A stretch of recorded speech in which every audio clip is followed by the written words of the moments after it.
নৈতিকতা ও ধর্মীয় মূল্যবোধের উন্নয়নে মসজিদ ভিত্তিক শিশু ও গণশিক্ষা কার্যক্রম প্রকল্প অষ্টম পর্যায়ে ৫সহ ৫ দফা দাবিতে বগুড়ায় মানববন্ধন অনুষ্ঠিত হয়েছে। রোববার শহরের সাতমাথায় মৌসিক শিক্ষক কল্যাণ পরিষদ বগুড়া জেলা শাখার আয়োজনে এই মানববন্ধন অনুষ্ঠিত হয়। এদিকে রংপুরে ৫ দফা দাবিতে জেলা প্রশাসক কার্যালয়ের সামনে মসজিদ ভিত্তিক শিশু ও গণশিক্ষা কার্যক্রম সপ্তম পর্যায়ের প্রকল্পের জনবলকে রাজস্বভুক্তকরণ এবং আউটসোর্সিং বাতিলের দাবিতে মানববন্ধন করেছেন ইসলামিক ফাউন্ডেশনের শিক্ষকরা। অন্যদিকে আদালতের আদেশ লঙ্ঘন করে যানবাহন থেকে পৌর টোল আদায় করা হচ্ছে এমন সংবাদ প্রকাশের প্রতিবাদে সংবাদ সম্মেলন করেছে বেলকুচি পৌরসভা কর্তৃপক্ষ।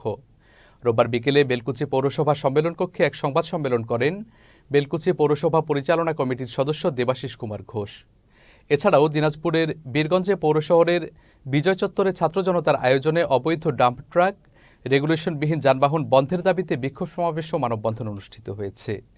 রোববার ছাত্র জনতার নেতৃত্বে মানববন্ধনে বক্তব্য রাখেন বৈষম্য বিরোধী ছাত্র আন্দোলন দিনাজপুর জেলার আহ্বায়ক একরামুল হক আবির সহ অনেকে।